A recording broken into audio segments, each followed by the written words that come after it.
আগামী ৫ বছরের মধ্যে পৃথিবীর ১৮,৩০০ মাইল কাছ দিয়ে যাবে গ্রহাণু অ্যাপোফিস 99942। প্রাথমিকভাবে ধারণা করা হয়েছিল ২০০৪ সালে আবিষ্কৃত গড অফ কেওস নামের এই গ্রহাণুর পৃথিবীকে আঘাত করার সম্ভাবনা ছিল প্রায় ৩%।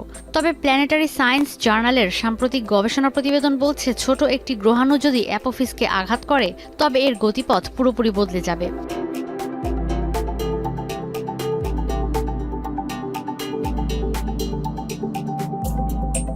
যদিও কোনো গ্রহাণুর পৃথিবীকে আঘাত করার ক্ষেত্রে আকার অবশ্যই ৩.৫ মিটারের হতে হয়, গতিবেগ হতে হয় ঘন্টায় ৫০০ মিটারের বেশি।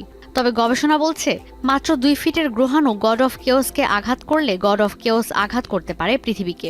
যদিও অ্যাপোফিসের পৃথিবীকে আঘাত করার সম্ভাবনা কম, তবে তা একেবারে উড়িয়ে দেওয়া যাচ্ছে না বলে মনে করছেন বিজ্ঞানীরা।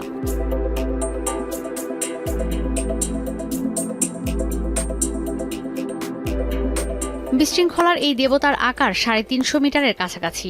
বাদামের আকারের এই গ্রহাণু স্যাটেলাইটের চেয়েও কাছ দিয়ে যাবে পৃথিবীর পাশ দিয়ে। অ্যাপোফিস নামটি এসেছে প্রাচীন গ্রিক নাম থেকে। মিশরের দেবতা অ্যাপেপ থেকেই এসেছে অ্যাপোফিস। অ্যাপেপকে বলা হতো আলোর শত্রু। মিশর ধর্মতত্ত্বে ভূমিকম্প, বজ্রপাত, ঝড় আর মৃত্যু ডেকে আনার খুব শক্তিশালী দেবতা হিসেবে বিবেচনা করা হতো অ্যাপেপকে।